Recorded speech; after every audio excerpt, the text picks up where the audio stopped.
Good morning, good afternoon, good evening, whether you're watching this one. This is Series 2, Episode 4 review of Doctor Who, which this week's episode was obviously Lucky Day. Of course, obviously, I have just finished watching it on BBC iPlayer. It doesn't air till 7 pm on national TV, so if you don't want any spoilers and if you don't have BBC iPlayer, don't watch this video, because there will be spoilers in this video. But anyways, you should have BBC iPlayer anyways if you want to avoid spoilers. So, but yeah, Series 2 Episode 4 was Lucky Day, of course, and it all started off obviously in 2007 with fireworks going off in London. And this is where the Doctor and Belinda arrive and they meet young Conrad. And young Conrad, and obviously this Conrad had a lot to play in this episode, didn't he? And played it really well here, in my opinion, especially when he got older as well. And the Doctor obviously asked young Conrad, which year is it? And young Conrad says 2007. And the Doctor ends up giving Conrad a 50p coin. And whenever the Doctor gives things away, it never tends to end well, does it? Never tends to end well. Especially, you could say a little bit in this episode, a little bit, but I think it's going to have more circumstances in terms of the finale, in my opinion, especially that 50p coin.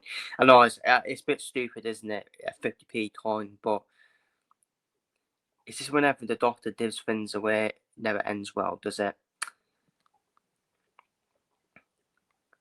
But we step forward to, obviously, back to 2024, I think it was, when they filmed Series 2.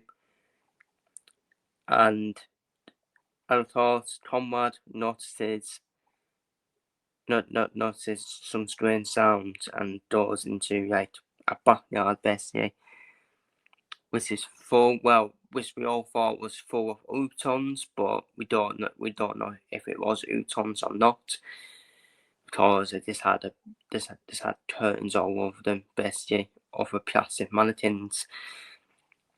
But obviously the Doctor, this was a flashback scene with the Doctor and Ruby, which was after the Devil's Court, apparently. So, trotting down the street, which is the main creature in this episode, who chases down this prey, and whoever basically has the dunt basically on them, is basically is what the street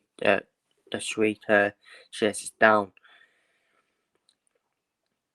So obviously Conrad ended up getting the dunt on around his neck, after Ruby had it as well. But obviously Ruby drank the antidote, which obviously got rid of it, which meant obviously the street will no longer be tracking Ruby down. It was now done by Conrad, tracking Conrad down. Then we step forward to obviously Conrad meeting Ruby, inviting Ruby onto his podcast to talk about basically the Doctor and Ruby's journeys and adventures, what Ruby did with the Doctor and all that, which was part of Conrad's plan all the way through to try and get as much noise as possible, especially when we all know Conrad's going to play a massive role in the finale as well. So, and obviously, in the episode, Conrad and the Doctor do meet as well, in this episode. But obviously, did the podcast. Obviously, Conrad ends up dropping his posters for his podcast, and they already seem to have a bit of a connection there straight away. And then they went on a couple of dates with each other. Went to a nice restaurant. Went to a nice restaurant, of course, and obviously the electricity was going, and that obviously allowed the suite to come in. while Ruby was telling the story. So it was a bit dark, wasn't it, when Ruby was telling the story as well? A bit dark from her. The dark Ruby Sunday. Wow. That's what we want to see, don't we? Yeah, a dark Ruby Sunday. Basically, getting the monster to come, basically. And obviously, the bottom two pictures, the Fraternal Cherry Sunday and her mum Cara Sunday. Well, adopted mum, basically. Always good to see them two return as well. And obviously, the days continue with Ruby and Conrad. I think they went away or something like that. And then you see, this is what I'm saying about the billboards. We saw it in the Edge of Ruby Sunday with the radio where it was cutting out.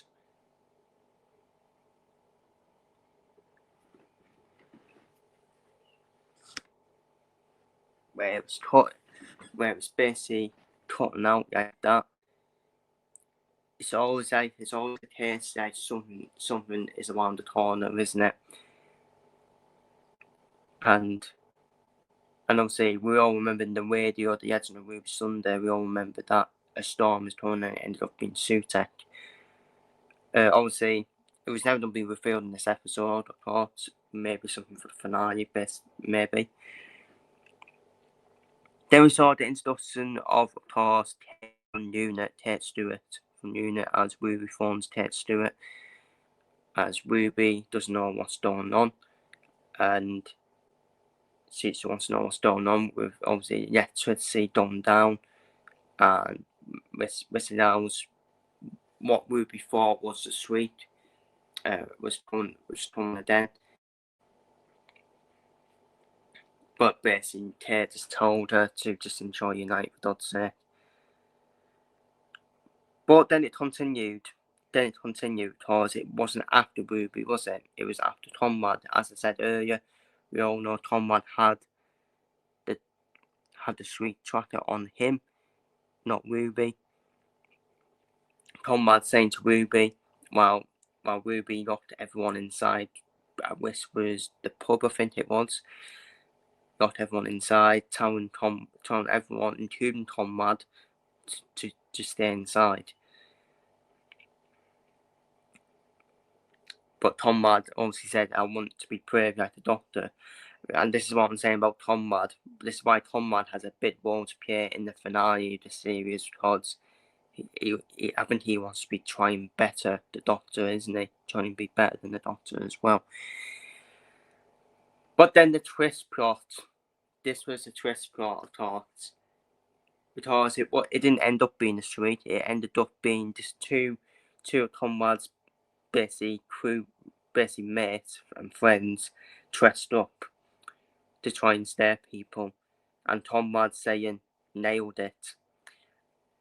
Cool, man. Ice cold, Conrad. Ice cold with that twist as well. With that twist plot. And Conrad already had this plan executed really well to try and expose UNIT. Try and force UNIT to come as well. Try and expose their secrets.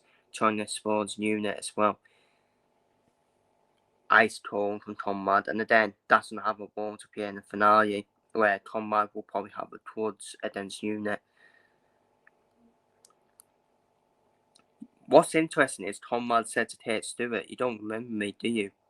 Which is quite interesting, isn't it?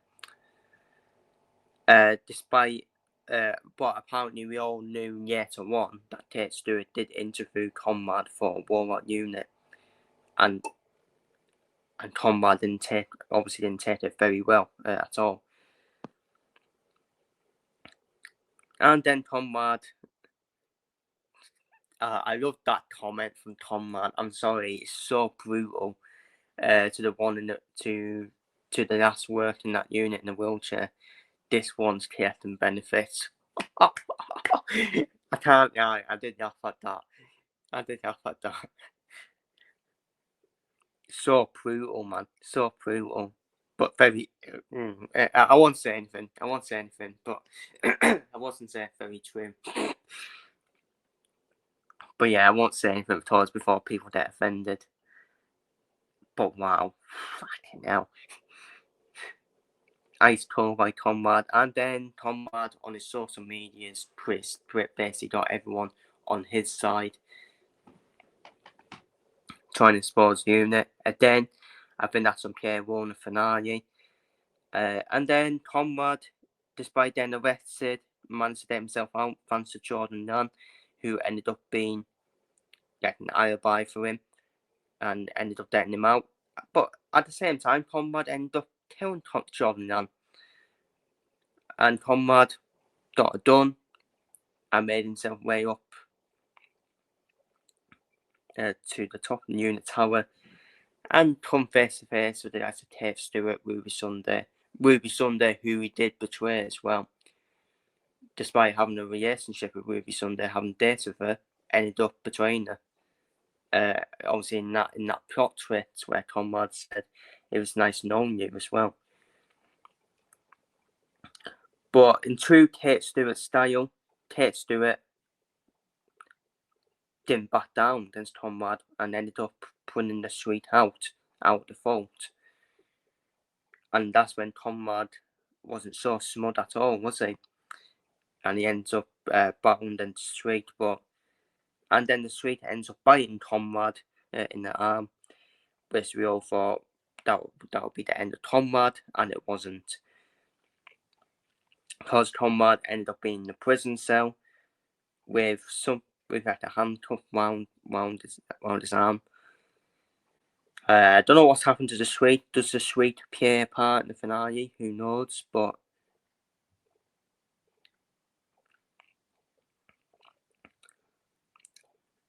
it was just like it did look like the suite was undead Conrad, but then Ruby ended up having Conrad and Bitsy shocking the suite until we knew Ruby Sunday didn't do anything to the suite at all, really, and the suite ended up biting Conrad's arm.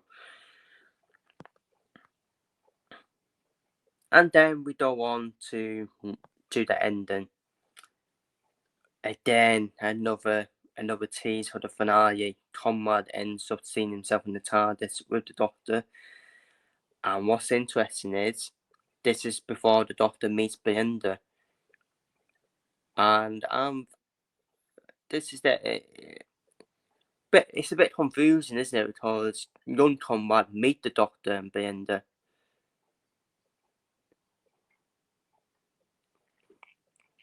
And then Conrad says to the Doctor, "Have you met Belinda Chancellor yet?" And it does, like, kind of hit the Doctor in the shin pads, doesn't it? In the shins, to say, "What do you mean? Like, what do you mean by that?" Very interesting, isn't it? Very interesting. I stood seeing Conrad and the Doctor face to face. Conrad not backing down from the Doctor. Conrad wants to be more powerful than the Doctor as well. So we'll see more of this face to face in the finale between the two of them, especially when the main film's done with the Unholy Trinity. And obviously Conrad says, "I will check this reality." But this comes into play my theory for the finale, where Conrad will eventually be granted his wish, which we see as a porter. Are you ready for Mayday? And Conrad, I think, ends up being like a prime minister or something like that, like an evil prime minister, and this granted his wish. And that's what's interesting. Did Conrad start the Doctor on purpose when the Doctor and Ruby were running away from the Shriek? The Conrad, did someone tell Conrad to try and get some knowledge on the Doctor? Did Mrs. Flood tell him to do that? Because that's what we see at the end of the episode. We see Mrs. Flood as at a prison governor with the keys to try and get Conrad out the prison cell, which is going to be part of Mrs. Flood's plans and Conrad's plans as well. And then the theories are going to keep on going about who Mrs. Flood really is. Is she the Black Guardian? If you don't know what the Black Guardian is, basically, they get anyone to try and get try and get knowledge on the Doctor, and then the Black Guardian ends up planting the witch. For example, to Conrad, for example, whatever Conrad wants to be, Mrs. Flood plants that witch. But is the Black Guardian working for a big dud? We all wonder. Shout out to the Tom Foods, Andy Pauls. He made a theory on this. He's another Doctor Who channel. He made a theory that it could be the Tritzer telling the Black Guardian, controlling the Black Guardian basically, and the White Guardian, whoever the White Guardian is. Maybe it is the Doctor, who knows, trying to get the TARDIS back to May 24th, but the Black Guardian, who is probably Mrs. Flood, maybe, then stopping the TARDIS from coming to May 24th, which is part of Conrad's Mrs. Flood plans. Maybe the Tritzer is telling the Guardians, controlling both Guardians, who knows.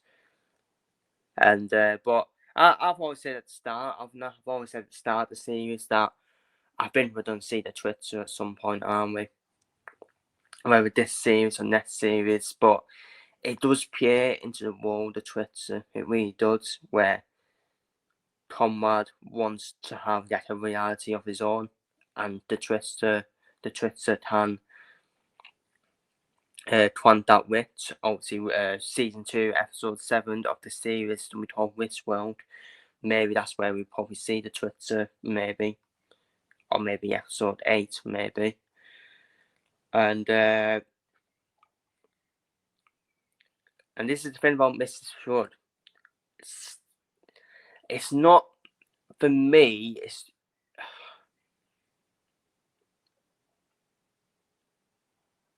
I'm trying to think of Susan Triad, that series.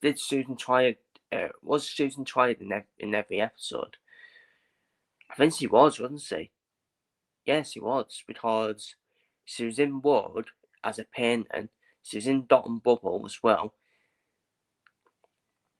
Yes, she was in every episode, Susan Triad, wasn't she? She was in every episode.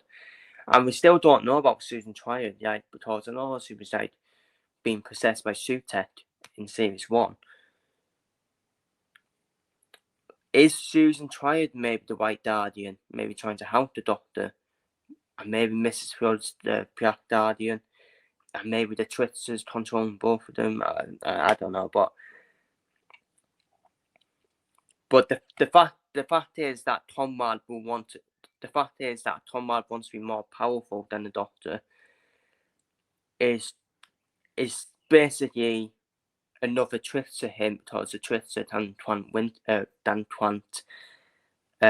witches on what reality you want, and he can alternate realities as well, the Tritzer.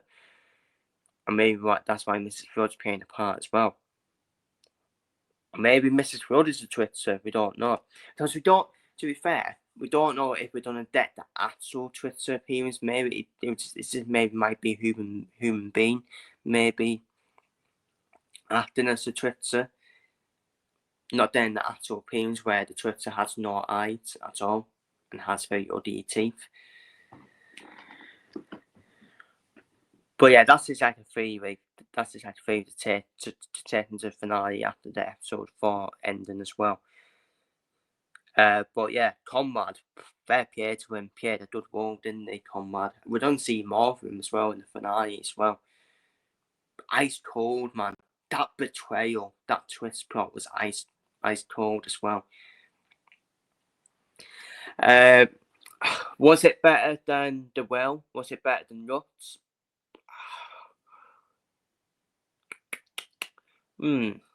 Interesting. Is it better than them 2 episodes? Probably not, in my opinion. It's still that stood waiting. Though for me. I loved how we were getting more insight into Unit as well. More Unit action. I loved Conrad's role in it as well. Absolutely loved it. Loved Conrad's role in it. I did see a Conrad betrayal coming in the episode, because I did see it coming. I did say in my preview that he won't be as old as he seems, despite having a relationship with Ruby.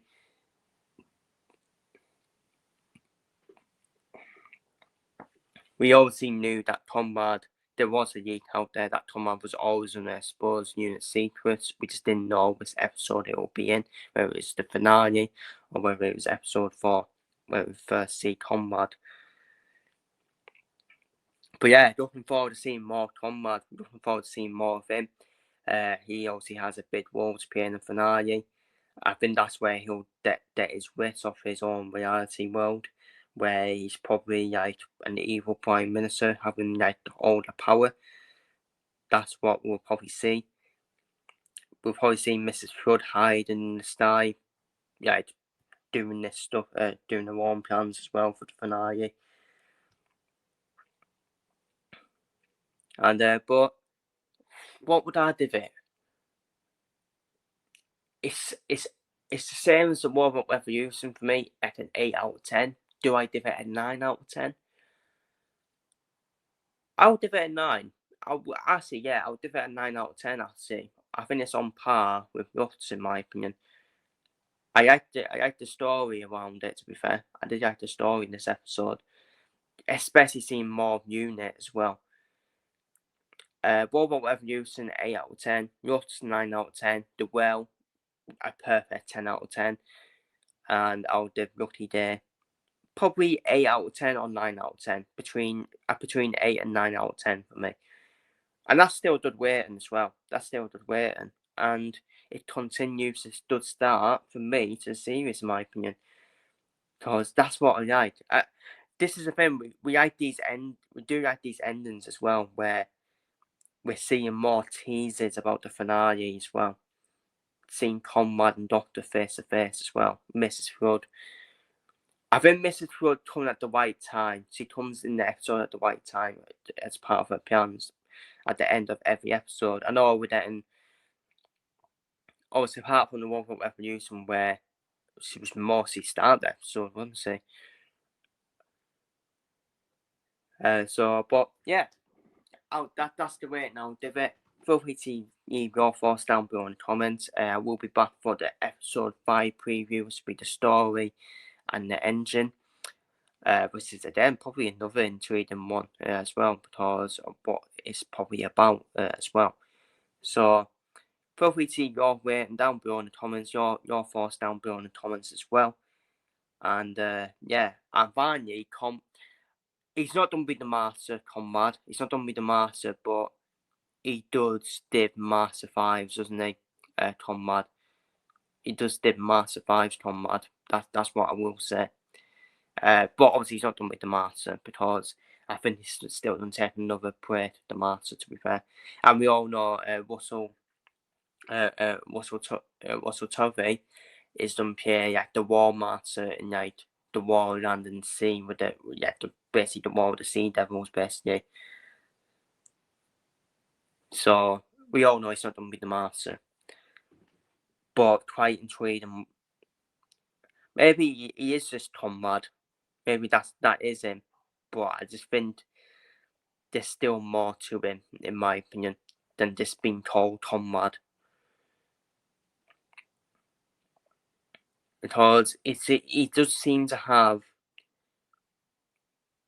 He seems to be obsessed with the Doctor, doesn't he? He seems to be obsessed with the Doctor, stalking him and all that, stalking the TARDIS, and obviously basically trying to force Ruby to try and tell the Doctor's secrets as well. So this has a role to play in the finale. So, but yeah. But that's my thoughts anyways on Lucky Day. I would give it 8 or 9 out of 10 in my opinion. It's been a good start to the series, to be fair. Been a good start to the series. I was quite worried about this episode. I thought it might actually be quite a low rating, maybe like a 5 or 6 out of 10 because we don't see the Doctor. But we do need, but to be fair, we saw Pient, didn't we? We saw Pient in the David Tennant era where it was just, we didn't have David Tennant at all. And it ended up being a good episode. So, good episode. I'll give it a good 8 out of 10, or maybe 9 out of 10. Take your pick. Not a 10 out of 10 for me, because I think the whale was perfect in every way, in my opinion. And by the way, it's a good waiting. It's a good waiting for me as well. I I, I, I am finding it hard to find any negatives about this episode, to be fair. But I wouldn't say it's 10 out of 10 in my opinion. So probably an 8 or 9 out of 10. So, and we move on to episode 5, the story and the engine preview, which will be coming out with it, after this video. Feel free to leave your thoughts down below in the comments on series 2, episode 4 with you. Take care, stay safe, and see you later.